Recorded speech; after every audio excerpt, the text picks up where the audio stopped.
Le jour de la lecture du testament de leur père, ses frères et sœurs se partagèrent une fortune. À elle, il lui échut un vieux cheval que personne ne voulait. Ils se moquèrent d'elle devant le notaire. Ils l'appelèrent l'inutile de la famille. Ce qu'ils ne savaient pas, c'est que cet animal gardait un secret que son père avait caché pendant 30 ans. Et quand elle le découvrirait, ils allaient regretter chaque rire. Le jour où l'on enterra M. Armand Dubois, l'homme le plus riche de la vallée du Rhône, il plut comme si le ciel était aussi en deuil. 3 jours plus tard, ses 4 enfants s'assirent devant le notaire pour écouter le testament. Nathalie, la cadette, occupa la chaise la plus éloignée de la porte. Elle ignorait que cet après-midi-là, sa vie changerait à jamais. Le notaire, un homme grisonnant aux lunettes épaisses, ouvrit l'enveloppe scellée et commença à lire. À Richard, l'aîné, revenaient 200 hectares de terres cultivables et les principaux comptes bancaires.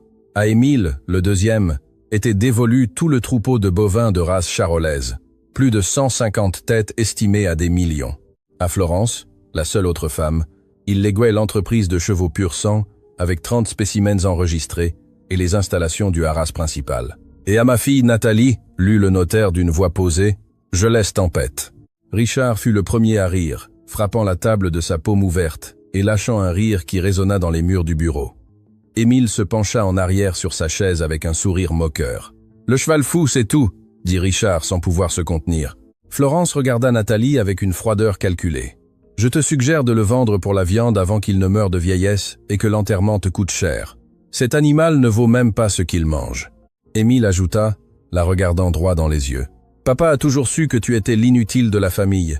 C'est pourquoi il t'a laissé la seule chose qui ne servait à rien. Le notaire dut demander le silence 3 fois. Nathalie sentit que l'air lui manquait. Elle ne pleura pas. Elle ne répondit pas.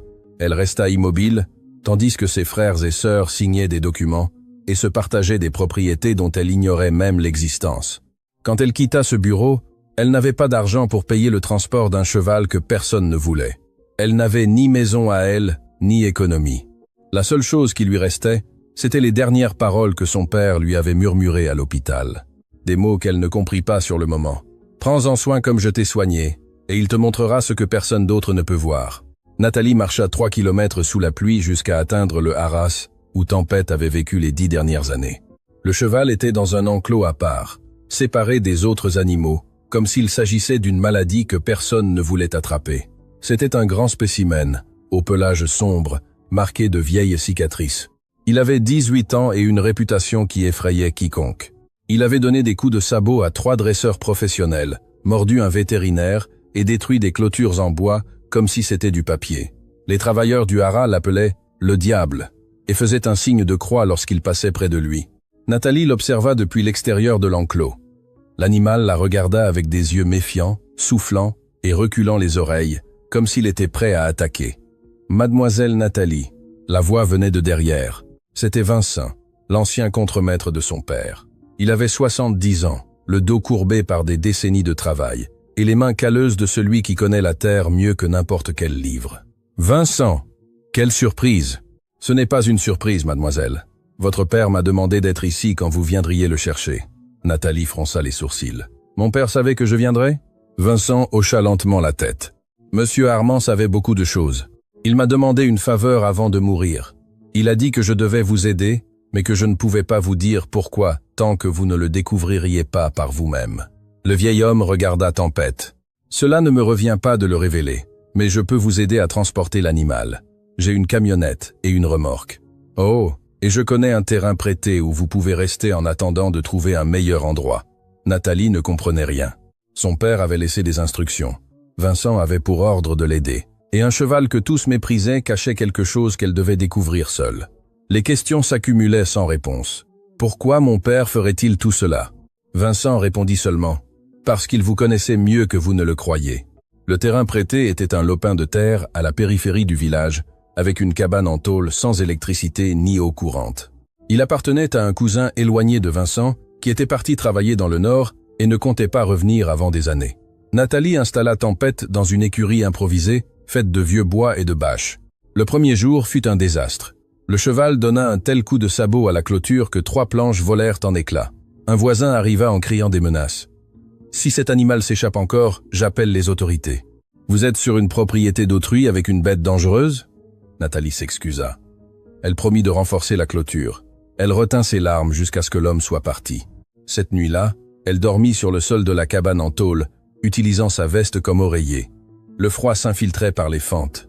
Dehors, tempête frappait les murs de l'écurie comme s'il voulait renverser le monde entier.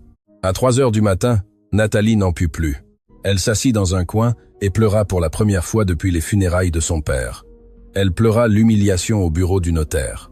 Elle pleura les années passées à prendre soin de M. Armand, tandis que ses frères et sœurs n'apparaissaient que pour demander de l'argent. Et elle pleura, parce qu'elle ne comprenait pas ce qu'elle avait fait pour mériter cela. Quand elle se calma, elle regarda vers l'écurie. Tempête avait cessé de frapper. Un instant, elle pensa que l'animal avait entendu ses pleurs. « Que caches-tu » murmura-t-elle dans l'obscurité. « Pourquoi mon père t'a-t-il choisi pour moi ?» Le cheval ne répondit pas.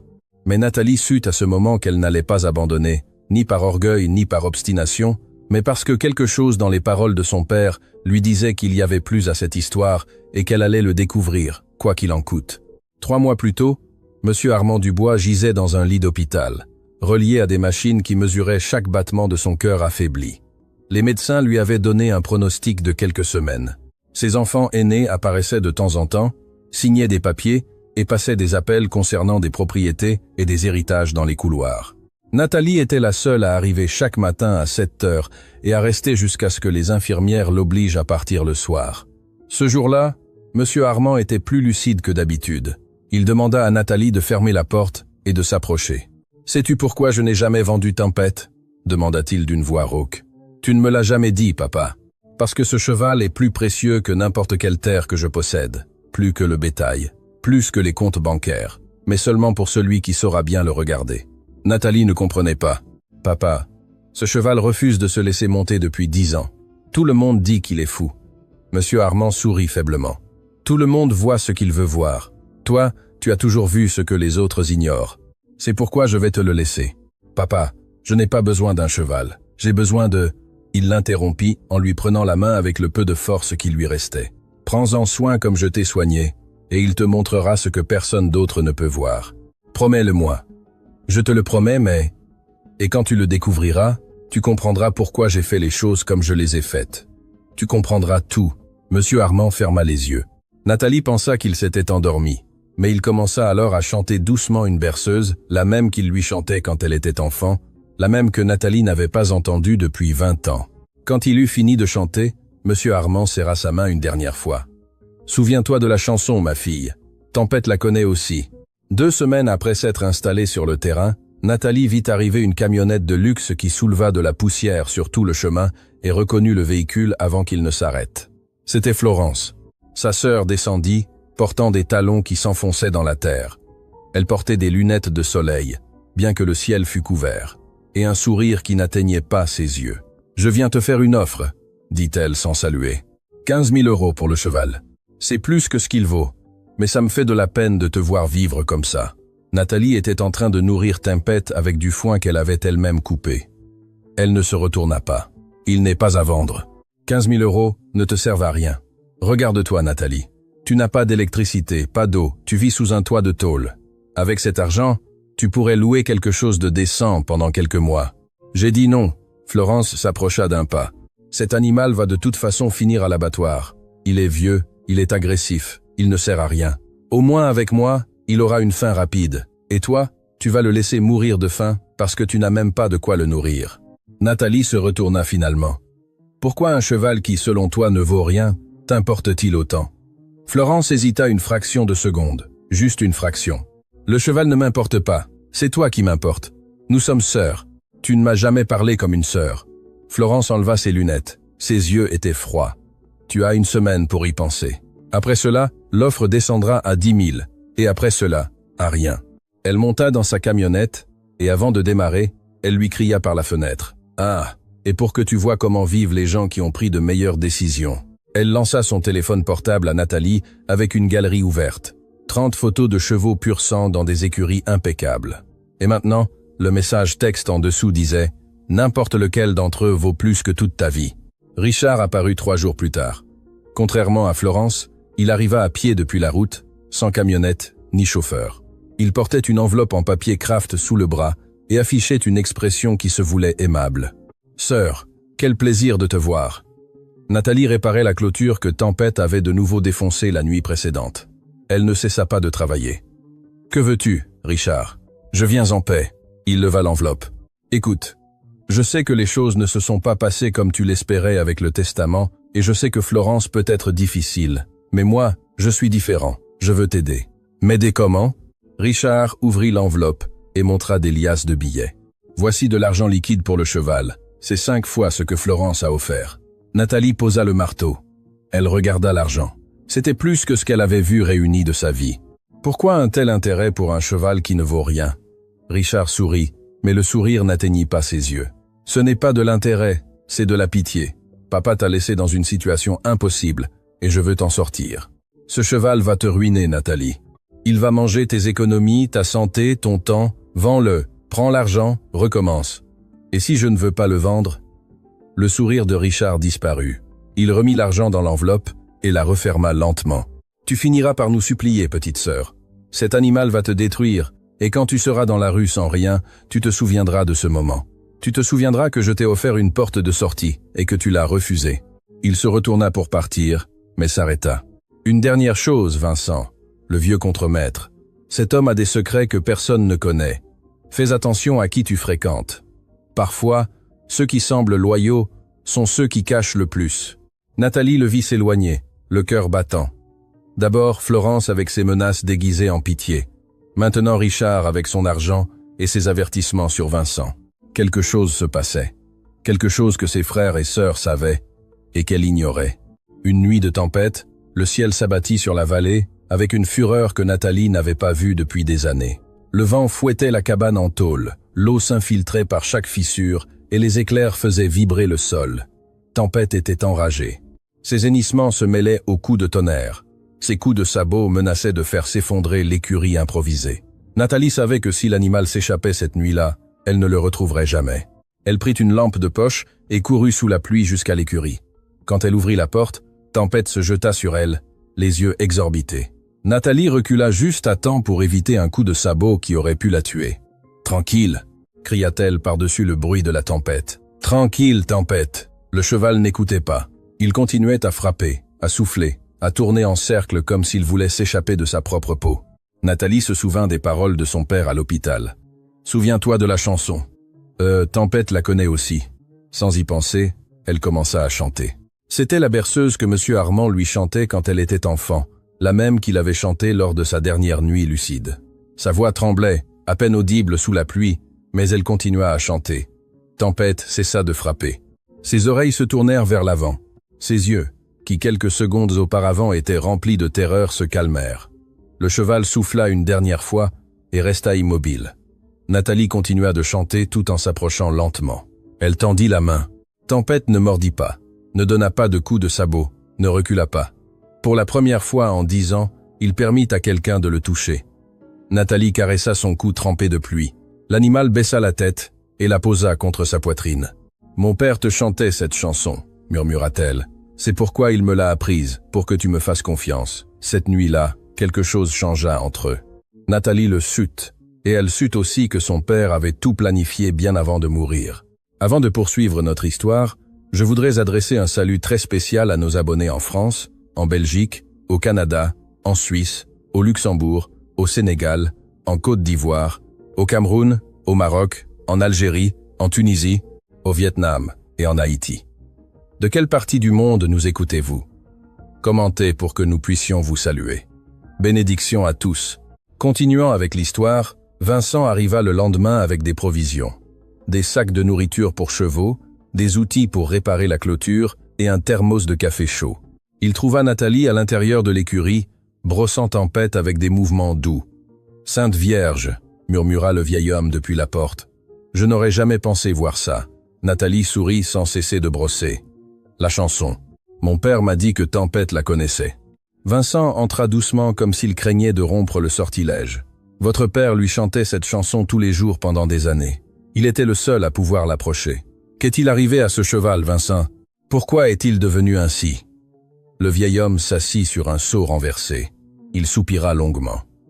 Il y a 10 ans, Tempête était le cheval le plus noble de tout le haras. Votre père le montait chaque matin à l'aube. Ils étaient inséparables. Mais alors quelque chose s'est passé. Je ne sais pas exactement quoi. Un jour, Monsieur Armand est arrivé au haras le visage décomposé, il est entré seul dans l'écurie et a passé 3 heures enfermé avec Timpette. Quand il est sorti, le cheval n'était plus le même. Qu'est-ce qui a pu se passer? Personne ne le sait. Votre père a interdit à quiconque de s'approcher de l'animal. Il a payé des fortunes pour le maintenir en vie alors que tout le monde lui disait de l'abattre. Les travailleurs pensaient qu'il était fou, mais Monsieur Armand disait toujours « Ce cheval vaut plus que tout le domaine, et un jour, quelqu'un le comprendra. » Nathalie cessa de brosser. « Il vaut plus que tout le domaine, mais il n'a pas de registre, pas de poulain. Il ne peut ni concourir ni travailler. » Vincent se leva. « Mademoiselle, j'ai promis à votre père de vous aider, mais je lui ai aussi promis de ne rien vous dire tant que vous ne le découvririez pas seul. Je ne peux vous dire qu'une chose. Regardez bien ce cheval. Regardez-le comme votre père le regardait, avec patience, avec soin, avec amour. Il garde quelque chose que vos frères et sœurs ne doivent jamais trouver. » Émile arriva sans prévenir, accompagné de 2 hommes que Nathalie ne connaissait pas. Ils descendirent d'une camionnette noire immatriculée dans un autre département et marchèrent vers le terrain comme s'ils en étaient les propriétaires. « Petite sœur, » dit Émile avec un sourire qui ressemblait plus à une menace. « Eh bien, nous devons parler affaires. » Nathalie s'interposa entre eux et l'écurie. « Je n'ai rien à te dire. »« Bien sûr que si. Ce terrain est à vendre. Je vais l'acheter, et quand ce sera fait, toi et ton cheval devrez partir. Ce terrain est prêté. Le propriétaire ne le vendra pas. » Émile rit. « Le propriétaire vit aux États-Unis et a des dettes. J'ai déjà parlé avec lui. Dans 2 semaines, il signe les papiers. » Les 2 hommes qui l'accompagnaient s'avancèrent vers l'écurie. Nathalie ne bougea pas. « Si vous touchez à ce cheval, j'appelle la gendarmerie. » « Avec quel téléphone? Avec quel argent pour payer un avocat ?» Émile s'approcha jusqu'à être à quelques centimètres de son visage. « Écoute-moi bien, cet animal va m'appartenir. De gré ou de force, tu décides. Allah, oui flido? If you come see enough tendalen vant. 1, 2. » Une voix l'interrompit par derrière. « Mademoiselle a déjà décidé et vous allez partir maintenant. » C'était Vincent, et il tenait une pelle rouillée des 2 mains. Ses yeux, normalement bienveillants, étaient durs comme de la pierre. Émile regarda le vieil homme avec mépris. « Toi aussi tu as des secrets, Vincent. Ne me force pas à te les rappeler. Mes secrets sont les miens et ceux de cette famille. De cette famille. Partez avant que je ne fasse quelque chose que nous regretterions tous les 2. » Les secondes s'étirèrent. Finalement, Émile recula. « 2 semaines, petite sœur. Après ça, ni toi ni le vieil homme ne pourrez m'arrêter. » Il monta dans la camionnette et partit, laissant un nuage de poussière. Nathalie regarda Vincent. « Quel secret a-t-il sur toi ?» Vincent baissa la pelle. Ses mains tremblaient. « De vieux secrets, mademoiselle, de quand j'étais un autre homme. Des secrets qui peuvent me détruire. »« Awasi selassis and fast, nawelan. Nawasisis and fast. » Un après-midi chaud, alors qu'elle nettoyait les sabots de Timpette, Nathalie remarqua quelque chose d'étrange sur le fer du sabot arrière gauche. Il y avait des marques qui ressemblaient à des éraflures d'usure, mais en regardant de plus près, elle découvrit qu'elles avaient une forme trop régulière pour être accidentelles. Elle prit une brosse métallique et un chiffon humide. Avec soin, elle commença à frotter la surface du fer. La rouille et la saleté cédèrent peu à peu. En dessous apparurent des lignes gravées avec précision, des chiffres et des lettres. Nathalie sentit son cœur s'arrêter. Elle continua de nettoyer jusqu'à ce que toute l'inscription soit visible. BNG 198724583191. Une clé et des sigles qui lui étaient familiers, mais qu'elle ne parvenait pas à situer. Elle courut vers Vincent, qui réparait la clôture de l'autre côté du terrain. « Vincent, regardez ça !» Le vieil homme s'approcha en boitant. Quand il vit le fer, il pâlit. « Mon Dieu !» murmura-t-il. « Vous l'avez trouvé? Qu'est-ce que c'est? Que signifie BNG 1987 ?» Vincent la regarda avec un mélange de soulagement et de peur. « Banque nationale de France. Agence fondée en 1987. Votre père y avait un coffre privé. Personne ne connaissait son existence, sauf lui et moi. Un coffre avec quoi? Je ne sais pas. Il ne me l'a jamais dit. Il m'a juste fait promettre que si quelque chose lui arrivait, je devais m'assurer que vous trouviez cela par vous-même, que personne d'autre ne devait le savoir. » Nathalie regarda le fer, puis Vincent, puis vers l'horizon où le soleil se couchait. « Je dois aller à Lyon. Allez-y seul, ne le dites à personne. Et mademoiselle » Vincent la prit par le bras avec sa main calleuse. « Soyez prudente. Ce qu'il y a dans ce coffre peut changer votre vie, pour le meilleur ou pour le pire. Maybe wow. Photo 40 à Farnham, 19. Cette nuit-là, Nathalie ne put dormir. Elle resta assise sur le sol de la cabane en tôle, la lampe de poche allumée et un morceau de papier où elle avait copié les numéros du fer. Elle les relut 100 fois, essayant de trouver un motif. BNG, 1987. Banque nationale de France, agence 1987. Ça, elle le savait déjà, mais les autres numéros, 7245 831941. Une combinaison, une clé d'accès, des coordonnées. Elle prit le vieux téléphone que Vincent lui avait prêté. Il avait des fissures sur l'écran et la batterie ne durait que quelques heures, mais il servait à chercher sur Internet. Elle tapa « Banque nationale de France, agence Lyon 1987 » et attendit que la page se charge. Les résultats confirmèrent ce que Vincent avait dit. L'agence existait. C'était un bâtiment ancien dans le centre historique de la ville, connu pour offrir des services de coffre privés à des clients de haut profil. Le genre d'endroit où les gens gardaient des choses qu'ils ne voulaient pas que quiconque trouve. Nathalie regarda vers l'écurie où Tempête dormait. Son père avait gravé cette information sur un fer. Il l'avait caché sur un cheval que personne ne voulait toucher. Il avait fait confiance à ce que seule elle aurait la patience de la découvrir. « Qu'as-tu gardé là, papa ?» murmura-t-elle dans l'obscurité. « Qu'était-ce de si important que tu aies dû le cacher à tout le monde ?» Le lendemain matin, avant le lever du soleil, Nathalie marcha jusqu'à la route principale et attendit le bus pour Lyon. Elle avait dans sa poche les numéros copiés sur papier, 300 € que Vincent lui avait prêtés, et une vieille photo de son père qu'elle portait toujours sur elle. Le voyage durerait 4 heures. 4 heures pour penser à tout ce qui pouvait mal tourner et à tout ce qui pouvait changer si ce qu'il y avait dans ce coffre était réel. La Banque nationale de France était un bâtiment en pierre de taille rose avec d'épaisses colonnes et des portes en fer forgé. Il semblait sorti d'une autre époque, un endroit où les secrets étaient gardés sur papier et les promesses avaient encore de la valeur. Nathalie entra en se sentant à sa place. Ses vêtements étaient tachés de terre, ses chaussures usées, ses cheveux ramassés en une tresse négligée. Les personnes qui attendaient sur les fauteuils en cuir la regardèrent comme une intruse. Elle s'approcha de la réceptionniste, une jeune femme aux ongles parfaits et à l'expression ennuyée. « Bonjour, je viens me renseigner sur un coffre privé. » La réceptionniste l'examina de haut en bas. « Avez-vous un rendez-vous ?»« Non, mais j'ai un code d'accès. »« Sans rendez-vous, je ne peux pas vous aider. Et vous pouvez prendre rendez-vous pour la semaine prochaine. Le code est BNG, 1987, suivi de 7245831941. » La réceptionniste fronça les sourcils. Elle tapa quelque chose sur son ordinateur. Son expression changea. « Veuillez patienter un instant. » Elle passa un appel à voix basse. Elle raccrocha et regarda Nathalie avec d'autres yeux. « Quelqu'un va descendre pour vous recevoir. Asseyez-vous, s'il vous plaît. » Nathalie attendit 3 heures. Les gens allaient et venaient. Personne ne lui offrit d'eau ni ne lui expliqua ce qui se passait. Elle commençait à penser que tout était une erreur lorsqu'un homme plus âgé apparut par une porte latérale.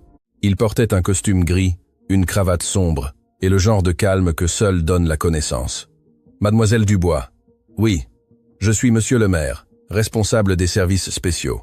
Veuillez m'accompagner. » Il la conduisit le long d'un long couloir, jusqu'à un ascenseur qui descendait au sous-sol. Pendant qu'il descendait, l'homme parla sans la regarder. « Ce compte est actif depuis 30 ans, payé ponctuellement chaque mois. Personne n'est jamais venu le réclamer. Personne. Les instructions étaient très spécifiques. Seule la personne présentant le code complet en personne pourrait y accéder, sans exception. Les portes de l'ascenseur s'ouvrirent. Devant eux se trouvait un couloir avec des coffres numérotés. « Bienvenue, mademoiselle Dubois. Ce qui est à l'intérieur vous attend depuis longtemps. » Le coffre numéro 247 était plus petit que Nathalie l'imaginait. Une porte en acier épais, avec une serrure à combinaison et un lecteur de clés. Monsieur le maire lui indiqua d'entrer les chiffres 7245831941. Un clic métallique. La porte s'ouvrit avec un soupir d'air vicié. À l'intérieur, il y avait un coffre métallique de la taille d'une petite malle. Il était couvert de poussière, comme si personne ne l'avait touché depuis des décennies. À côté, une enveloppe jaunie et un carnet en cuir noir. « Je vous laisse seul, » dit le maire. « Prenez tout le temps qu'il vous faut. Quand vous aurez terminé, appuyez sur le bouton rouge à côté de la porte. » Nathalie attendit qu'il parte. Le silence dans le coffre était absolu, comme si le monde extérieur avait cessé d'exister. Elle ouvrit d'abord l'enveloppe. À l'intérieur, il y avait une lettre manuscrite. L'écriture était celle de son père. Elle la reconnut immédiatement. Nathalie, si tu lis ceci, cela signifie que tu as fait ce que je t'ai demandé. Tu as pris soin de Tempête quand tout le monde le méprisait. Tu as trouvé ce que j'ai caché pour toi. Ce qu'il y a dans cette boîte t'appartient de droit, non par le sang, non par la loi, mais pour être qui tu es. Utilise-le bien, et quand tu découvriras la vérité sur tes frères et sœurs, ne te laisse pas vaincre par la haine. La haine est une cage et toi, tu es né pour être libre, ton père qui t'aime. Les larmes brouillèrent sa vue. Elle inspira profondément, ouvrit la malle métallique. À l'intérieur, il y avait des dossiers, des dizaines de dossiers remplis de documents légaux, des actes notariés avec des sceaux officiels, des contrats de vente, des registres cadastraux. Nathalie commença à les feuilleter sans pouvoir croire ce qu'elle voyait. Des propriétés, 17 propriétés, dans 5 départements différents. Des terrains, des entrepôts, un immeuble d'appartements à Lyon, un domaine en Bourgogne, des locaux commerciaux en Auvergne. Tout au nom d'une société appelée l'Héritage de la Vallée S.A., dont l'unique bénéficiaire était celui qui présenterait la clé originale du coffre. Nathalie fit des calculs mentaux rapides. La valeur de tout cela dépassait les 100 millions d'euros, mais il manquait encore le carnet en cuir noir. Et le carnet était un journal intime. La première entrée datait d'il y a 15 ans. L'écriture de M. Armand était ferme au début, mais elle devenait plus tremblante à mesure que les pages avançaient. Nathalie commença à lire depuis le début. 12 mars. Aujourd'hui, j'ai découvert que Richard a falsifié ma signature sur 3 documents bancaires. Il a retiré 2 millions d'euros du compte principal sans mon autorisation. J'ai les preuves, les originaux avec la fausse signature. Un expert judiciaire les a examinés et a confirmé que ce n'est pas mon écriture. Je ne vais pas le confronter encore. Je veux voir jusqu'où ira son ambition. Les mains de Nathalie tremblaient. Elle continua à lire. 8 juillet. Émile vend du bétail derrière mon dos depuis 3 ans. Il a un acheteur clandestin en Bourgogne qui le paye en espèces. J'ai documenté chaque transaction. Des photographies des camions, des reçus que j'ai trouvés dans son bureau, des témoignages d'employés qui ont accepté de parler en échange d'anonymat. Mon fils me voit comme une banque. Il ne sait pas que les banques gardent des registres de tout. Nathalie tourna les pages plus rapidement. Les trahisons s'accumulaient l'une après l'autre. Richard, Émile, et puis le 3 septembre. Ce qui me fait le plus mal, c'est ce que Florence a fait. Quand sa mère est tombée malade d'Alzheimer, elle a commencé à lui rendre visite seule. Je pensais que c'était l'amour d'une fille, mais hier j'ai trouvé les documents. Florence lui a fait signer des papiers alors qu'elle ne savait même plus son propre nom. Elle a gardé des bijoux qui valaient des millions, des bijoux que ma femme voulait laisser à Nathalie. Elle a volé sa propre mère, et sa mère ne peut plus se souvenir qu'elle a été volée. Nathalie ferma le journal un instant. Elle avait besoin d'air, mais dans ce coffre, il n'y avait pas de fenêtre, seulement du silence et des vérités qui faisaient plus mal que n'importe quel coup. Elle continua à lire parce qu'elle devait savoir, parce que son père avait gardé tout cela pour une raison. Et cette raison se trouvait sur une page de ce carnet. Les pages suivantes documentaient des années d'observation silencieuse. Monsieur Armand avait engagé des détectives privés, il avait recueilli des preuves, il avait construit des dossiers complets sur chacun de ses enfants aînés. Richard, fraude bancaire, falsification de documents, évasion fiscale, preuves suffisantes pour l'envoyer en prison. Émile, vol de bétail, vente clandestine, association avec des acheteurs de provenance douteuse, preuves documentées avec photos et témoignages. Florence, manipulation de personnes vulnérables, appropriation illicite de biens, falsification de signature de sa mère malade. Mais il y avait une section que Nathalie n'attendait pas, une page marquée d'un trombone rouillé, et les mots « à lire à la fin » écrits à l'encre rouge. Pour l'instant, elle l'ignora. Elle continua avec le reste du journal. Monsieur Armand écrivait « J'ai beaucoup réfléchi à ce que je devais faire de tout cela. Je pourrais les confronter. Je pourrais les déshériter publiquement. Je pourrais envoyer les preuves aux autorités. Mais cela détruirait la famille pour toujours. Et même s'il ne le mérite pas, il y a quelqu'un qui le mérite, Nathalie. Elle ne sait rien de tout cela. Elle continue à me rendre visite chaque semaine, à me demander comment je me sens, à me chanter quand je ne peux pas dormir. Les 3 autres ne viennent que quand ils ont besoin d'argent ou veulent s'assurer que je suis toujours dans le testament. Nathalie vient parce qu'elle m'aime. Nathalie dut s'arrêter et les larmes tombaient sur les pages, tachant l'encre ancienne. C'est pourquoi j'ai décidé de faire les choses de cette manière. Le testament officiel leur donnera à tous les 3 ce qu'ils attendent, mais le véritable héritage sera caché là où seule Nathalie pourra le trouver. Dans Tempête, le seul être de ce domaine qui a aussi été trahi et qui mérite aussi une seconde chance. Nathalie comprit. Alors, Nathalie arriva à la page marquée du trombone rouillé. Les mots « à lire » à la fin l'avaient interpellée depuis qu'elle les avait vus, mais elle avait voulu comprendre d'abord le contexte complet. Maintenant, elle était prête. Elle ouvrit cette section et trouva une entrée différente des autres. L'écriture était plus tremblante, comme si M. Armand avait écrit avec difficulté. La date remontait à peine 6 mois avant sa mort. Il y a une vérité que j'ai tue pendant 40 ans. Je ne sais pas si je dois l'emporter dans la tombe ou la laisser ici, mais si Nathalie lit ceci, cela signifie que je fais confiance à son jugement plus qu'au mien. Nathalie sentit que l'air devenait plus dense. Quand Florence est née, j'avais des doutes. Rachel, ma femme, avait été distante pendant des mois. Elle se rendait souvent au domaine de sa famille. Elle disait qu'elle avait besoin de temps pour réfléchir. Quand elle a annoncé qu'elle était enceinte, les dates ne correspondaient pas à mes calculs. Les lignes suivantes étaient écrites avec une encre différente, comme si elles avaient été ajoutées plus tard. J'ai fait un test quand Florence avait 2 ans, en secret, et les résultats ont été clairs. Elle n'est pas ma fille biologique. Nathalie laissa tomber le journal. Ses mains tremblaient tellement qu'elle ne pouvait pas le tenir. Florence n'était pas la fille de M. Armand. Sa sœur aînée, celle qui l'avait le plus humiliée, celle qui se croyait supérieure à tous, ne partageait pas le sang avec eux. Elle ramassa le journal et continua à lire. « Je n'ai jamais rien dit. Je l'ai élevée comme ma propre fille. Je l'ai aimée comme ma propre fille. Mais elle a choisi d'être cruelle. Cela ne vient pas du sang, cela vient de l'âme. Certains naissent dans l'obscurité et trouvent la lumière. D'autres naissent dans la lumière et choisissent l'obscurité. Florence a choisi. La page suivante était arrachée. Il ne restait qu'un fragment qui disait « Le vrai père était… » Le reste avait disparu. Nathalie sortit de la banque 4 heures après y être entrée. Elle portait dans un sac en tissu tous les documents, les actes, le journal, les preuves. Monsieur le maire lui fit signer un récépissé de remise et lui donna une carte avec ses coordonnées. Si vous avez besoin de conseils juridiques pour réclamer les propriétés, je peux vous recommander quelqu'un de confiance. Merci, j'y réfléchirai. Elle marcha dans les rues de Lyon sans but précis. La ville bougeait autour d'elle, mais elle était dans un autre monde, dans le monde de son père, où les vérités se cachaient dans des fers de chevaux et les testaments ne disaient que la moitié de l'histoire. Elle pensa à Richard, aux millions qu'il avait volés tout en se faisant passer pour le fils parfait. Elle pensa à Émile, au bétail vendu en douce, aux menaces, à la façon dont il la regardait comme si elle était un obstacle. Elle pensa à Florence, aux bijoux volés à sa mère malade, au fait qu'elle n'était même pas la fille de M. Armand et qu'elle ne le savait pas. Et elle pensa à elle-même, la fille cadette, celle que tout le monde considérait comme inutile, celle qui avait hérité d'un vieux cheval tandis que ses frères et sœurs se partageaient des fortunes. Maintenant, elle avait le véritable héritage, et elle avait les preuves de chaque trahison. La question était, qu'allait-elle faire de tout cela?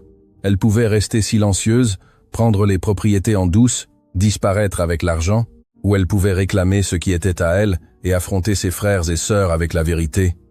En attendant le bus de retour, elle prit une décision. Elle n'allait pas se cacher, elle n'allait pas fuir. Elle allait réclamer chaque propriété, chaque euro, chaque centimètre de terre que son père lui avait laissé. Et si ses frères et sœurs voulaient la guerre, il l'aurait. L'avocat que Nathalie engagea s'appelait Maître Romain Fournier. Il était jeune, fraîchement sorti d'un grand cabinet où il avait appris que le système juridique favorisait celui qui avait le plus de patience et les meilleures preuves. Quand Nathalie lui montra les documents du coffre, il faillit tomber de sa chaise. C'est réel, tout est notarié, mon père a passé des années à le préparer. Fournier examina les actes un par un. Ses yeux s'écarquillaient à chaque page. Nous parlons de plus de 100 millions d'euros de propriété, toutes légalement constituées via une société commerciale dont vous êtes l'unique bénéficiaire. Puis-je les réclamer? Vous le pouvez, vous le devez. Le processus est simple. Nous présentons les documents originaux. L'authenticité du code d'accès est vérifiée et le transfert formel est effectué à votre nom. Combien de temps cela prend, dites? S'il n'y a pas d'opposition, quelques semaines. Mais Fournier la regarda avec sérieux. Vos frères et sœurs seront informés dès que nous enregistrerons les propriétés à votre nom. Ils recevront des notifications et, d'après ce que vous me dites d'eux, ils ne resteront pas les bras croisés. Nathalie pensa à Richard avec ses menaces déguisées en aide, à Émile avec ses hommes en camionnette noire, à Florence avec son mépris glacial. Qu'ils soient informés, je ne vais pas me cacher. Vous m'avez également montré un journal avec de graves accusations, fraude, vol, manipulation d'une personne malade. Voulez-vous utiliser cela aussi? Nathalie hésita. Le journal était sa carte la plus forte, mais aussi la plus dangereuse. Si elle l'utilisait, la guerre serait totale. Pas encore. Gardons-le en réserve. S'ils attaquent en premier, alors nous l'utiliserons. Fournier hocha la tête. Compris. Nous allons commencer par l'enregistrement des propriétés. Préparez-vous, mademoiselle Dubois. Ce qui arrive ne sera pas facile. Une semaine plus tard, les notifications arrivèrent aux maisons de Richard, Émile et Florence. Des documents officiels, les informant que 17 propriétés dans 5 départements avaient été enregistrées au nom de leur sœur cadette, Nathalie Dubois, en tant qu'unique bénéficiaire de la société, l'héritage de la Vallée S. Ah, Richard appela Émile à 6 heures du matin. Tu as vu ce qui est arrivé? Je l'ai vu. D'où a-t-elle sorti ses propriétés? Papa n'a jamais mentionné de société. Je ne sais pas, mais je vais le découvrir. Florence reçut la notification pendant son petit déjeuner. Elle l'a lue 3 fois sans pouvoir y croire. Des propriétés qui valaient plus que tout ce qu'elle avait hérité, entre les mains de Nathalie, l'inutile, celle qui s'était retrouvée avec un vieux cheval. Cet après-midi-là, les 3 frères et sœurs se réunirent au haras principal. C'était la première fois qu'ils étaient ensemble depuis les funérailles de leur père. « C'est une fraude », dit Florence en frappant la table. « Papa n'aurait jamais fait ça. Elle a falsifié des documents. » Richard secoua la tête. « J'ai vérifié les registres. Ces propriétés ont été achetées il y a plus de 20 ans. Les notaires sont réels. Les sceaux sont officiels. »« Alors papa nous a menti, » dit Émile. « Il nous a donné des miettes pendant qu'il cachait la vraie fortune pour sa préférée. »« Qu'allons-nous faire ?» demanda Florence. « Richard se servait un verre de whisky. Nous allons la poursuivre en justice. Nous alléguerons que papa n'était pas en pleine possession de ses facultés mentales lorsqu'il a créé cette société et qu'elle l'a manipulée au cours de ces derniers mois, qu'il y a des irrégularités dans les documents. Et si nous perdons ?» Richard regarda ses frères et sœurs avec froideur. « Nous ne perdrons pas. Et si la loi ne fonctionne pas, il y a d'autres moyens de régler les choses. » La plainte arriva au tribunal de grande instance du Rhône 2 semaines plus tard. Les frères et sœurs Dubois alléguaient que Nathalie avait commis une fraude, une manipulation de personnes vulnérables et une falsification de documents. Ils demandaient que le transfert de propriété soit annulé et qu'une enquête pénale soit ouverte contre elle. Nathalie reçut la notification alors qu'elle s'occupait de Tempête. Elle la lut debout près de l'écurie, le soleil de l'après-midi tombant sur les mots qui l'accusaient d'être une criminelle. « Je savais qu'il ferait ça », dit-elle à Vincent quand il arriva avec des provisions. « Mon avocat m'avait prévenu. Que vas-tu faire? Me battre? Que puis-je faire d'autre ?» Vincent déposa les sacs sur le sol et s'assit sur une pierre. Il paraissait plus vieux que jamais. « Mademoiselle, il y a quelque chose que vous devez savoir. Vos frères et sœurs ne jouent pas loyalement. Richard a des contacts au gouvernement. Émile connaît des gens dangereux. Et Florence, elle est la pire de tous parce qu'elle réfléchit avant d'agir. Vous êtes en train de me dire d'abandonner? Je vous dis d'être prudente.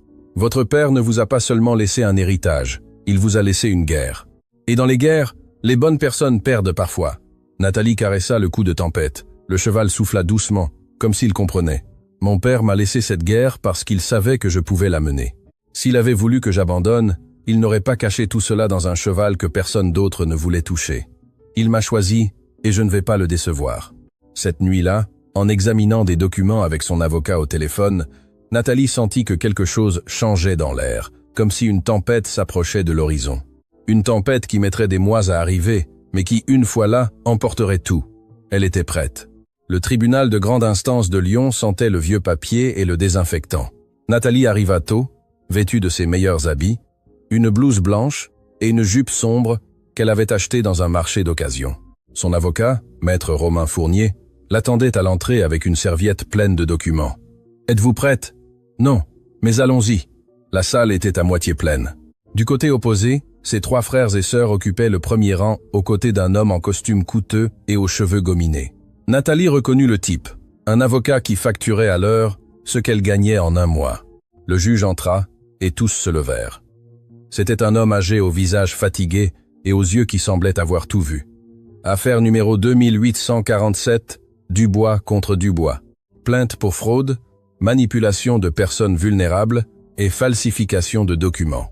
L'avocat des frères et sœurs qui se présenta comme maître Bernard prit la parole en premier. « Votre honneur, mes clients allèguent que mademoiselle Nathalie Dubois a profité de l'état mental détérioré de son père, monsieur Armand Dubois, pour lui faire signer des documents qui la bénéficiaient exclusivement.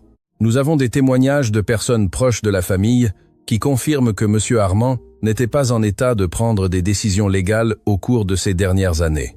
Nathalie sentit le sang lui monter à la tête. Son père avait été lucide jusqu'à la fin. Elle le savait mieux que quiconque. Fournier répondit calmement. « Votre honneur, les propriétés en question ont été acquises il y a plus de 20 ans, lorsque M. Armand jouissait d'une parfaite santé mentale. Tous les documents sont dûment notariés et enregistrés. La plainte est dénuée de tout fondement juridique. » Le juge prit des notes. Les 2 positions sont acceptées. Nous programmerons des audiences pour la présentation des preuves. Vous avez 30 jours. 30 jours. Nathalie regarda ses frères et sœurs en sortant. Richard souriait. Émile la regardait avec haine. Florence ne se retourna même pas. La guerre avait officiellement commencé. Maître Bernard n'avait pas acquis sa renommée en suivant les règles. Il l'avait acquise en sachant exactement quand les enfreindre. 3 jours après la première audience, il rencontra Florence dans un restaurant discret de Lyon. Elle avait demandé le rendez-vous et il avait accepté, sachant que les clients désespérés payaient mieux. « J'ai besoin de témoins », dit Florence sans détour. « Des gens qui déclareront que mon père n'était pas bien dans sa tête quand il a signé ces documents. » Bernard prit une gorgée de son café. « Les témoins coûtent de l'argent. L'argent n'est pas un problème. Alors les témoins non plus. » Il sortit un carnet de sa poche. « Je connais 3 personnes qui ont travaillé dans des domaines voisins de celui de votre père. Pour la bonne somme, ils se souviendront avoir vu M. Armand confus, désorienté, incapable de reconnaître ses propres enfants. Et si on les interroge, ils sont formés. Ils savent quoi dire et comment le dire. Ils font ça depuis des années. » Florence hocha la tête. « Faites-le et trouvez autre chose. Je veux quelque chose sur Nathalie. Quelque chose qui la fasse passer pour une opportuniste, une manipulatrice, n'importe quoi, qui détruise sa crédibilité. » Bernard sourit. « C'est plus difficile. D'après mes recherches, votre sœur a une réputation impeccable. Elle n'a jamais eu de problèmes légaux, n'a jamais emprunté d'argent. Elle a pris soin de son père jusqu'à la fin sans rien demander en retour. Alors, inventez quelque chose. » L'avocat rangea son carnet. « Inventaire est dangereux, mais il y a une autre option. Quelque chose que j'ai déjà utilisé dans des affaires d'héritage. » « Quoi ? Remettre en question son identité. Si nous pouvions prouver que Nathalie n'est pas réellement la fille de M. Armand, elle perdrait tout droit sur l'héritage. » Florence resta silencieuse. L'idée était audacieuse, risquée, probablement illégale. Mais si elle fonctionnait, « Faites-le, dit-elle finalement. Faites ce que vous avez à faire. Lazande la maza, ende la maza, ende la maza. » Richard arriva chez Vincent une nuit sans lune. Il gara sa camionnette loin de la route principale et parcourut le dernier tronçon à pied, s'assurant que personne ne le voie. Le vieil homme était assis sur le perron, fumant une cigarette. Il ne parut pas surpris quand il vit Richard émerger de l'obscurité. « Bonsoir, Vincent. Monsieur Richard, qu'est-ce qui vous amène à cette heure-ci ? Affaire. » Richard s'assit sur une chaise en plastique sans demander la permission. « Toi et moi n'avons jamais parlé directement, mais je crois qu'il est temps de le faire. » Vincent tira une longue bouffée de sa cigarette. « Je vous écoute. Je sais que tu aides ma sœur. Tu lui as prêté ta camionnette. Tu lui as trouvé le terrain. Tu la conseilles. Ça ne me plaît pas. Votre père m'a demandé de l'aider. Mon père est mort, et les morts ne paient pas les faveurs. » Richard sortit une enveloppe de la poche de sa veste. « Mais les vivants, oui. » Il posa l'enveloppe sur la table. Vincent ne la toucha pas. « Qu'est-ce que c'est ?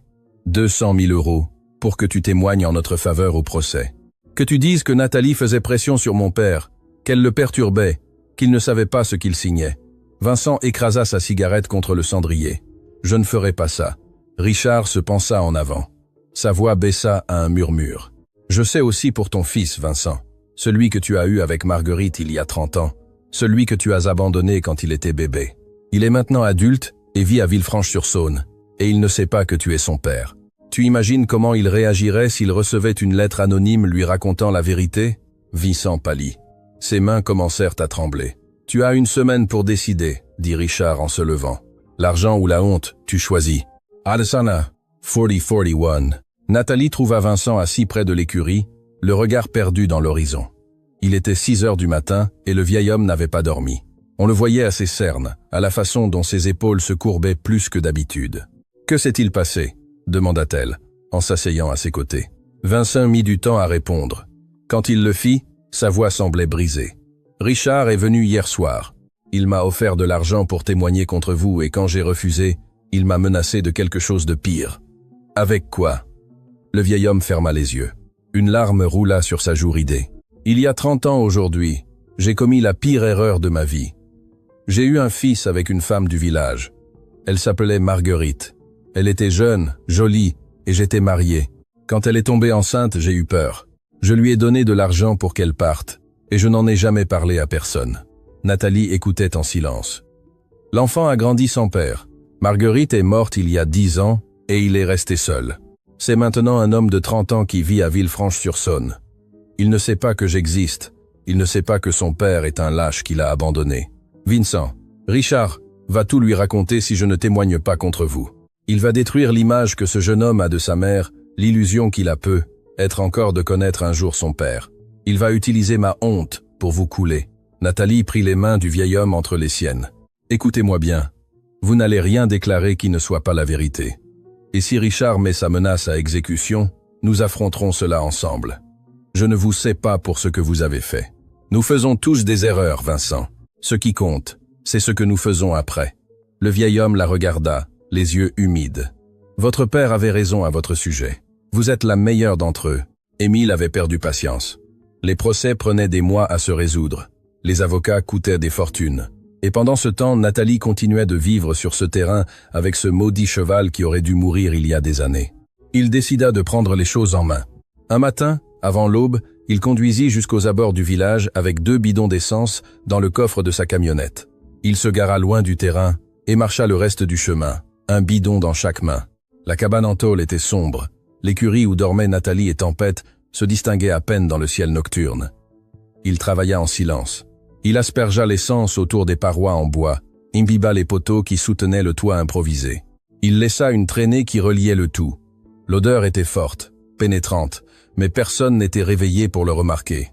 Quand il eut terminé, il recula de quelques mètres et sortit une boîte d'allumettes de sa poche. Il en alluma une. La petite flamme illumina son visage un instant. « C'est pour t'être mêlé de ce qui ne te regardait pas, petite sœur. » Il lança l'allumette.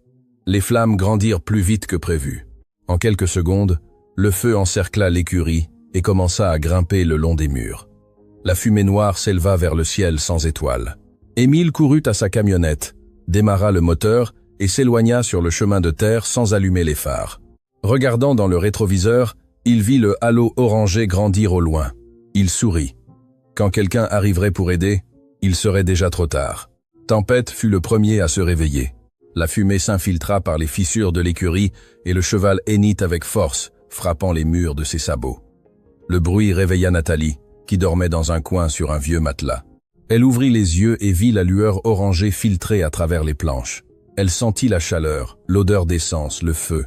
Elle se leva d'un bond, mais la fumée emplissait déjà l'espace. Elle toussa, se couvrit la bouche avec sa chemise, chercha la porte. Les flammes la bloquaient. Le feu avait complètement encerclé l'écurie. Tempête frappait, enragée, hennissant d'une terreur que Nathalie n'avait jamais entendue. Elle essaya de le calmer, mais l'animal était hors de contrôle. « Tranquille, Tempête, tranquille !» Le toit craqua. Une poutre en flammes tomba à quelques centimètres d'elle. Nathalie cria, recula, sentit que l'air lui manquait. Puis elle entendit des coups de l'extérieur. Du métal contre du bois. Quelqu'un brisait le mur arrière de l'écurie. « Mademoiselle, baissez-vous !» C'était Vincent. Le vieil homme avait vu le feu de sa maison et avait couru avec une hache rouillée.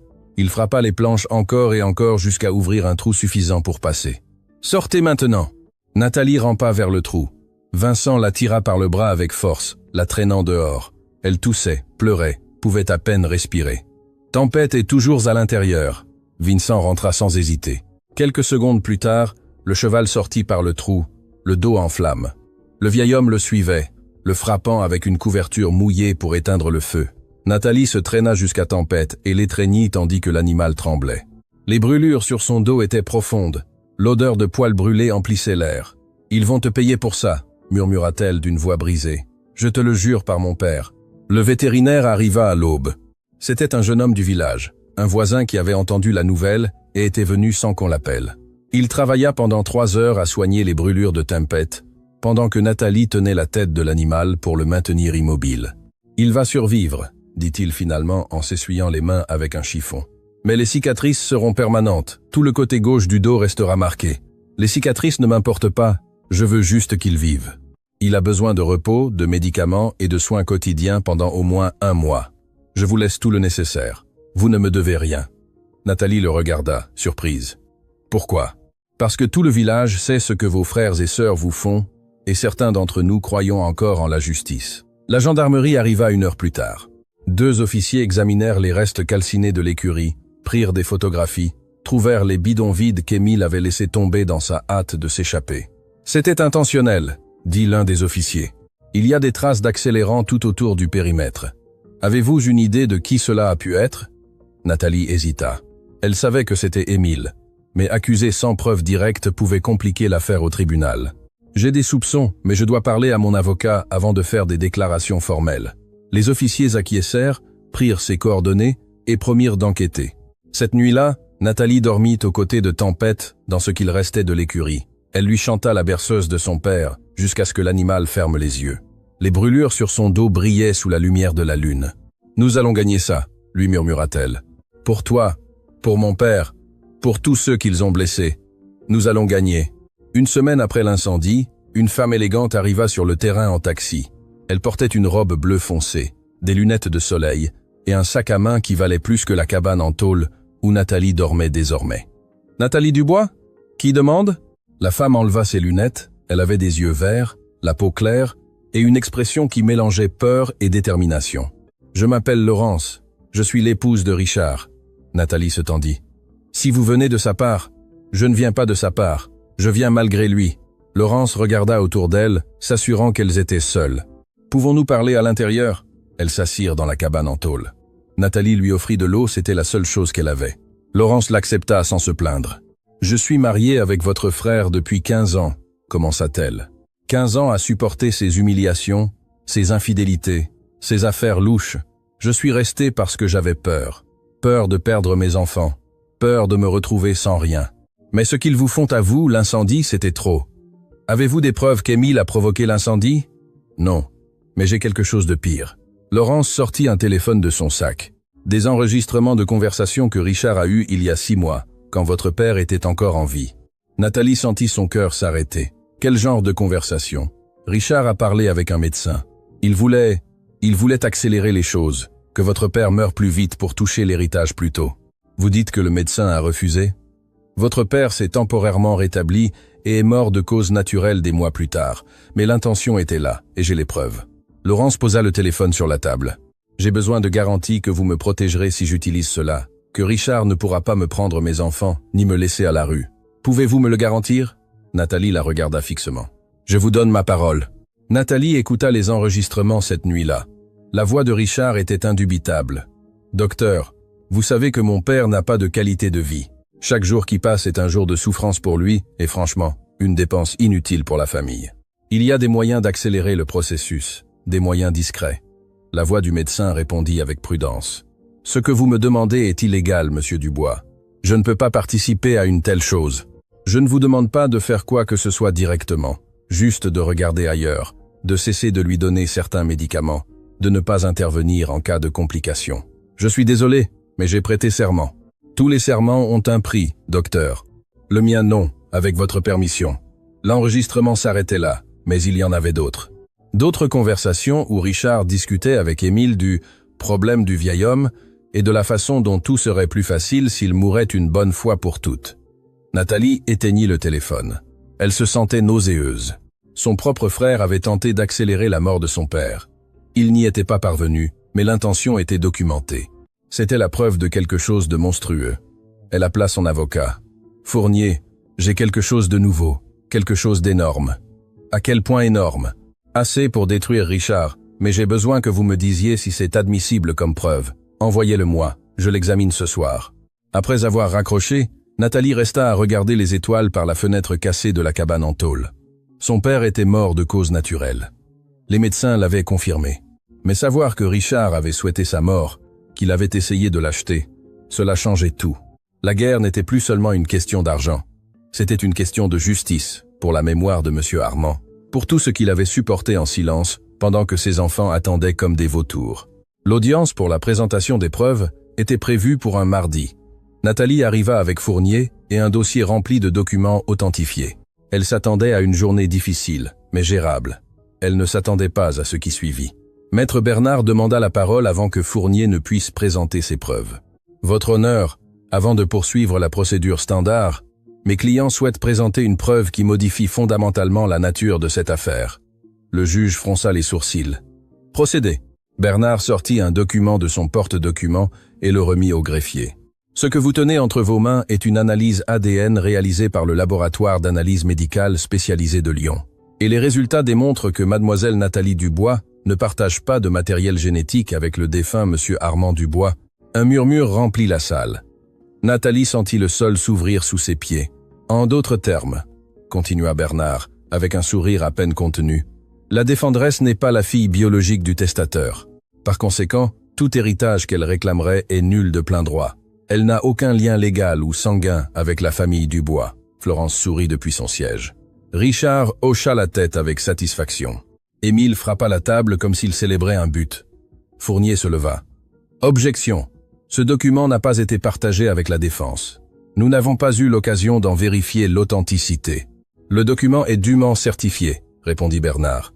Vous pouvez le vérifier si vous le souhaitez, mais les résultats sont clairs. Le juge examina le papier, regarda Nathalie. Mademoiselle Dubois, avez-vous quelque chose à dire à ce sujet? Nathalie ouvrit la bouche, mais aucun son n'en sortit.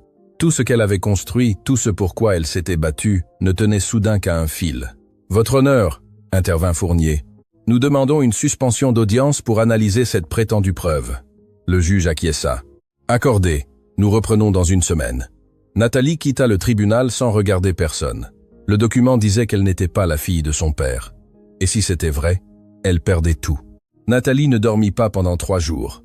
Elle resta éveillée, regardant le toit en tôle, repassant chaque moment de sa vie avec son père. Les dimanches au Arras, quand elle était enfant. Les après-midi à l'aider avec les comptes quand personne d'autre ne voulait le faire, les nuits à l'hôpital, à lui chanter pour qu'il puisse dormir. Tout cela avait été un mensonge. Elle n'était pas sa fille. Fournier l'appela le 3e jour. J'ai trouvé quelque chose sur ce laboratoire, celui qui aurait fait l'analyse ADN.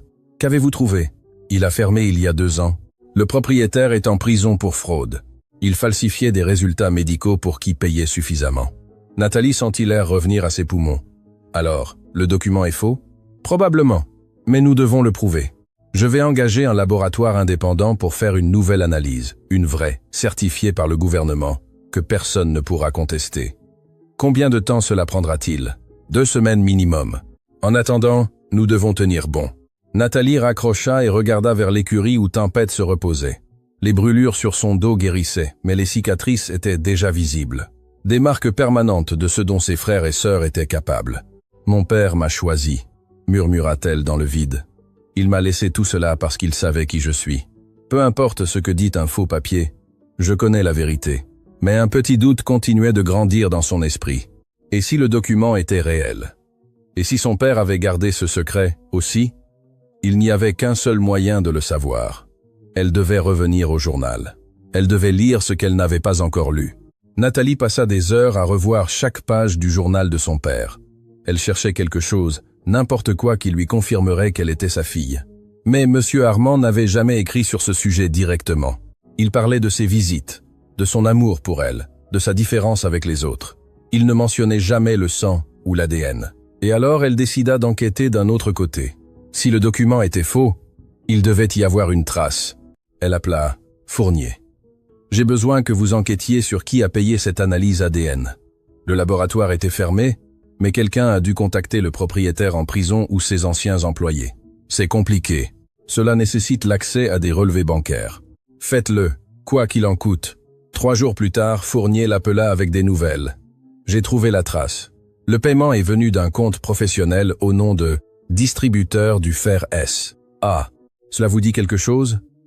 Ce n'est pas une entreprise fantôme, mais le représentant légal enregistré est un membre de la famille de Bernard, l'avocat de vos frères et sœurs. Et il y a autre chose. Le compte a reçu un virement quelques jours auparavant d'une autre entreprise appelée Chevaux de la Vallée. Nathalie reconnut ce nom. C'est l'entreprise de Florence. Exact. Votre sœur a payé pour un faux document afin de vous priver de l'héritage. Nous avons la trace complète. Nathalie ferma les yeux.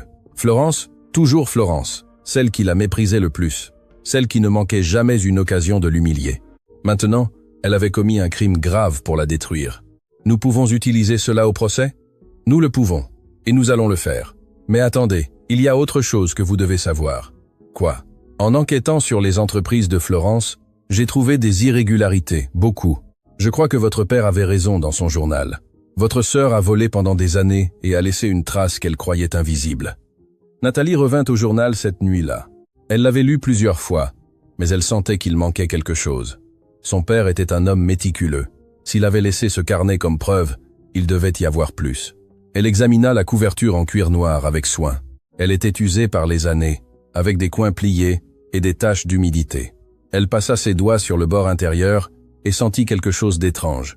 Une petite bosse entre le cuir et le carton. Avec un couteau de cuisine, elle décolla délicatement l'intérieur. À l'intérieur, il y avait 3 feuilles de papier pliées, jaunies par le temps.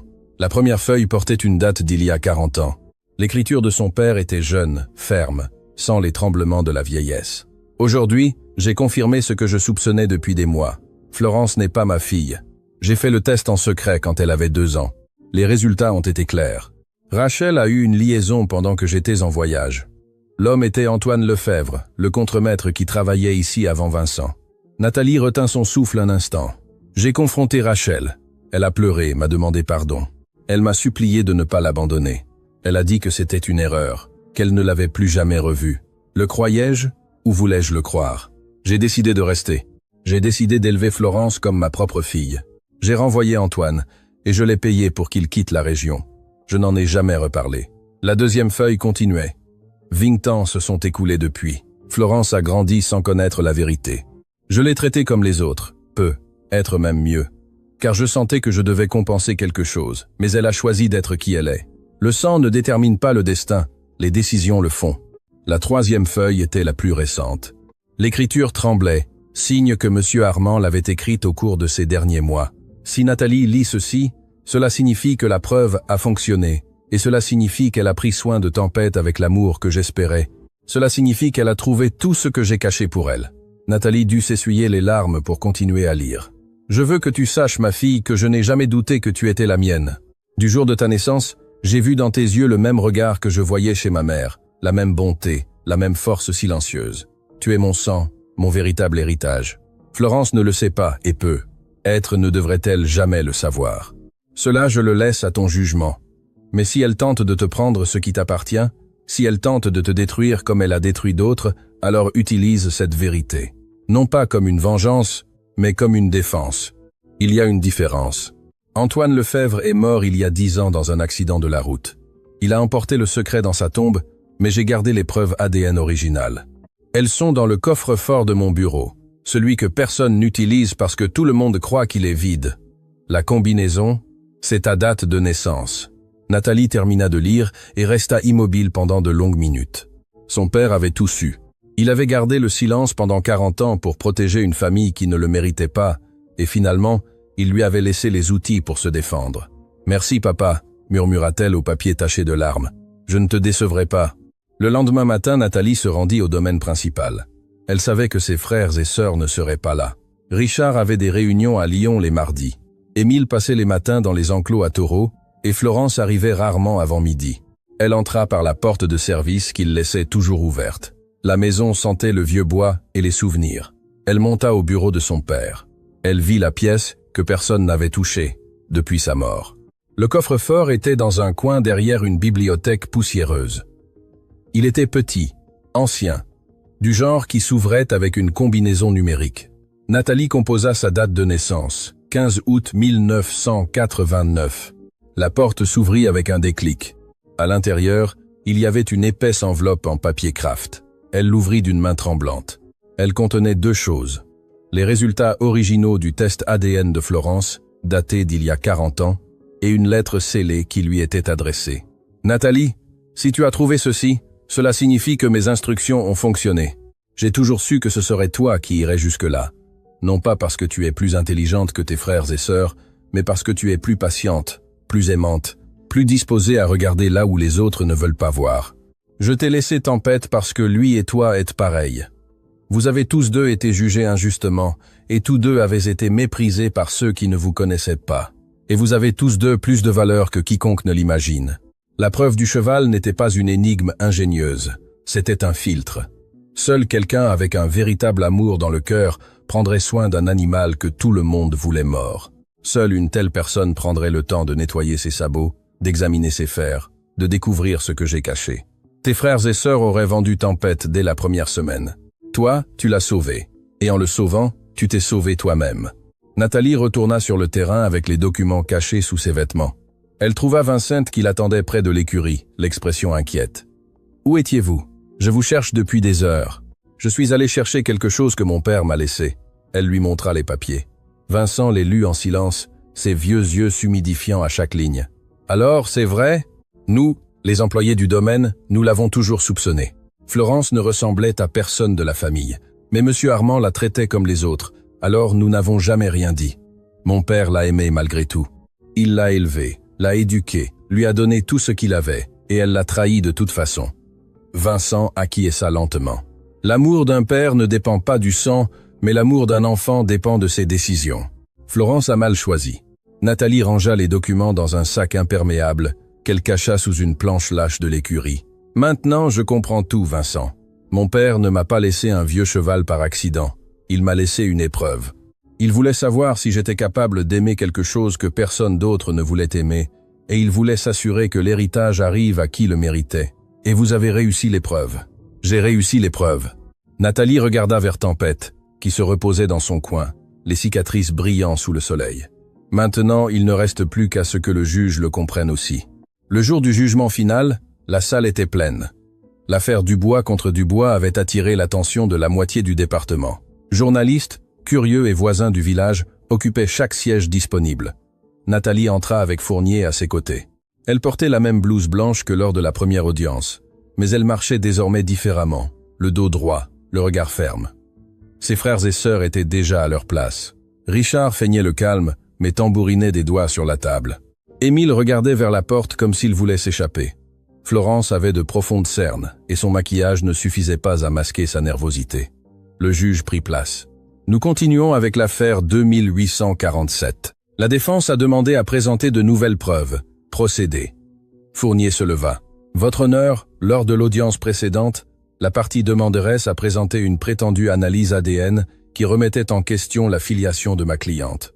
Nous avons enquêté sur ce document et découvert qu'il est frauduleux. Bernard protesta. C'est une accusation grave sans fondement. J'ai des fondements. Fournier remit un dossier au greffier. Le laboratoire qui aurait réalisé l'analyse a fermé il y a 2 ans. Son propriétaire purge une peine pour falsification de documents médicaux. Et nous avons la trace bancaire, qui démontre que le paiement pour cette fausse analyse provient d'une entreprise contrôlée par Madame Florence Dubois. Le murmure remplit la salle. Florence pâlit. De plus, continua Fournier, nous demandons qu'une nouvelle analyse ADN soit réalisée sur toutes les parties impliquées. Les résultats ont déjà été effectués par un laboratoire certifié par le gouvernement fédéral. Il se trouve dans cette enveloppe scellée. Il remit l'enveloppe au juge, qui l'examina avec une expression grave. La partie demanderesse a-t-elle des objections? Bernard regarda ses clients. Richard secoua la tête presque imperceptiblement. Non, votre honneur. Alors nous allons procéder à l'ouverture des résultats. Non, si. Avant que le juge n'ouvre l'enveloppe, Fournier demanda à nouveau la parole. Votre honneur, il y a un témoin supplémentaire qui souhaite déposer. Son témoignage est pertinent pour établir le mode de conduite des demandeurs. Qui est le témoin? Laurence Dubois, épouse de Richard Dubois. Richard se leva d'un bond. Objection. Mon épouse ne peut pas témoigner contre moi. Le privilège conjugal ne s'applique pas dans les cas de fraude et de crimes graves, répondit Fournier calmement. Madame Dubois est ici de son plein gré. Le juge y réfléchit. Le témoignage est accepté. Que le témoin passe. Laurence entra par une porte latérale.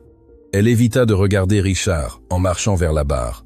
Ses mains tremblaient, mais sa voix fut ferme lorsque le greffier lui fit prêter serment. « Madame Dubois, » commença Fournier, « pouvez-vous décrire au tribunal les conversations que vous avez entendues entre votre époux et d'autres personnes concernant le défunt monsieur Armand Dubois ?» Laurence inspira profondément. « Mon époux a parlé avec un médecin 6 mois avant la mort de mon beau-père. Il lui a offert de l'argent pour accélérer son décès. Le médecin a refusé, mais j'ai enregistré la conversation. » Le scandale éclata dans la salle. Richard criait que c'était un mensonge. Émile tenta de se lever, mais les gardes le retinrent. Florence resta immobile comme si elle avait cessé de respirer. « J'ai les enregistrements, » continua Laurence. « Ils prouvent que mon époux a tenté d'accélérer la mort de son propre père pour hériter plus rapidement. J'ai également connaissance que mon beau-frère Émile a provoqué l'incendie qui a failli tuer Nathalie il y a quelques semaines. Le juge frappa le marteau à plusieurs reprises. « Ordre! Ordre dans la salle !» Quand le silence revint, le juge regarda Richard avec des yeux durs. « Monsieur Dubois, ce que vous venez d'entendre sont des accusations très graves. Nous allons procéder à l'ouverture des résultats ADN, puis nous aborderons ces nouveaux éléments. » Le juge ouvrit l'enveloppe scellée avec une lenteur délibérée. Le silence dans la salle était absolu. Nathalie pouvait entendre les battements de son propre cœur. Les résultats de l'analyse ADN, pratiquée par le Laboratoire national de génétique forensique, certifié par le ministère de la Santé, sont les suivants. Lut-il à voix haute. Nathalie Dubois. Compatibilité génétique avec Armand Dubois confirmée à 97%. Conclusion. Relation père et fille biologique vérifiée. Nathalie sentit l'air revenir à ses poumons et les larmes jaillir sans qu'elle puisse les retenir. Elle était la fille de son père, elle l'avait toujours été. Mais le juge n'avait pas terminé. Florence Dubois. Compatibilité génétique avec Armand Dubois, 0%. Conclusion. Il n'existe aucune relation biologique entre les parties.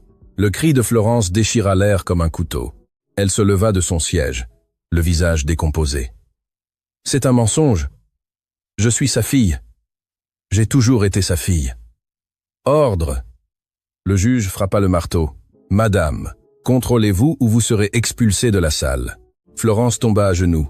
Son corps tremblait de sanglots qu'elle n'essayait plus de contenir. Papa m'aimait, répétait-elle en pleurs. Il me traitait comme tout le monde. Il ne m'a jamais rien dit. Richard et Émile la regardaient sans bouger, assimilant ce qu'ils venaient d'entendre. Leur sœur, celle qui avait toujours agi comme si elle était supérieure à tous, n'était pas de leur sang. Le juge attendit que les gardes aident Florence à regagner son siège. Au vu des preuves présentées, ce tribunal décide que la plainte pour fraude contre Nathalie Dubois est rejetée. Les propriétés de la société L'Héritage de la Vallée appartiennent légitimement à mademoiselle Dubois. Il marqua une pause. De plus, une enquête est ouverte contre Richard, Émile et Florence Dubois pour les délits de falsification de documents, fraude procédurale et tentative d'homicide au stade de la tentative. Ils sont placés en détention provisoire jusqu'à la conclusion de l'enquête. Les gardes s'approchèrent des trois frères et sœurs. Richard criait qu'on appelle son avocat. Émile se débattait. Florence n'avait plus la force de résister. Nathalie les vit sortir menottées, un par un. Elle ne ressentit aucune joie, seulement un vide profond, là où il y avait eu de la douleur. 3 mois plus tard, Nathalie était assise près de Tempête, au domaine qui lui appartenait désormais. Les poursuites judiciaires étaient terminées. Richard et Émile faisaient face à des accusations pénales qui les maintiendraient en prison pendant des années. Florence avait disparu du département, incapable d'affronter la vérité sur ses origines. Vincent restait à ses côtés, plus comme un membre de la famille que comme un employé. Laurence avait reçu la protection que Nathalie lui avait promise et commençait une nouvelle vie loin de Richard. Mais il y avait quelque chose que Nathalie n'avait pas encore fait, quelque chose qu'elle avait gardé pour ce moment. Elle sortit le journal de son père et l'ouvrit à la dernière page, celle qu'elle n'avait jamais lue parce qu'elle voulait attendre que tout soit fini. L'écriture de M. Armand tremblait, signe qu'il avait écrit ces mots très près de la fin. « Nathalie, si tu lis ceci, ma fille, c'est parce que tu as fait ce que j'attendais. Tu as pris soin de Tempête quand personne d'autre ne voulait le faire. Tu as trouvé ce que j'ai caché. Tu t'es battu contre tes frères et sœurs et tu as gagné. Mais je veux que tu saches autre chose, quelque chose que je n'ai jamais dit à personne. Quand on t'a diagnostiqué cette fièvre à l'âge de 3 ans, les médecins ont dit que tu ne survivrais pas. J'ai passé 3 nuits à l'hôpital à prier pour la première fois de ma vie. J'ai promis à Dieu que si tu étais sauvé, je consacrerais le reste de mes jours à te protéger. Tu as été sauvé. Et j'ai tenu ma promesse. Tout ce que j'ai fait, les propriétés cachées, le journal avec les preuves, le fer de Tempête, c'était pour m'assurer que personne ne puisse te prendre ce que tu mérites. Je savais que tes frères et sœurs tenteraient de te détruire quand je ne serais plus là, et c'est pourquoi je t'ai laissé les armes pour te défendre. Mais la vérité la plus importante ne se trouve dans aucun document. Elle se trouve dans ce que tu es. Les 4 autres attendaient ma mort. Toi, tu attendais ma guérison. Chaque fois que tu me rendais visite, tu me demandais comment je me sentais, pas combien j'allais leur laisser. C'est le seul héritage qui compte, ma fille. Un cœur qui sait aimer sans rien attendre en retour. Tout le reste n'est que papier. Ton père qui t'aime pour toujours. Palisan. Exampen dali ali. Yamaso. Anisiandi. Andalisantro. Nathalie ferma le journal et le serra contre sa poitrine. Les larmes coulaient sur ses joues tandis que le soleil de l'après-midi illuminait le domaine. Tempête s'approcha en boitant légèrement, les cicatrices de son dos brillant sous la lumière dorée. Il posa sa tête contre l'épaule de Nathalie, comme s'il savait exactement ce dont elle avait besoin. « Nous y sommes arrivés », murmura-t-elle en caressant son cou. « Papa avait raison à notre sujet. Personne d'autre ne voulait de nous, mais nous avions l'un l'autre. » Le vent souffla de la vallée, apportant le parfum des champs qui étaient maintenant les siens. Quelque part sur cette terre était enterré son père, l'homme qui avait gardé des secrets pendant 40 ans pour protéger ceux qu'il aimait. Nathalie se leva et marcha vers le domaine principal, Tempête la suivant lentement. Il y avait beaucoup de travail à faire, des propriétés à gérer, des décisions à prendre, une nouvelle vie à construire. Mais avant d'entrer, elle regarda le ciel une dernière fois. « Merci papa, pour tout. » Le vent sembla lui répondre, doux comme une caresse.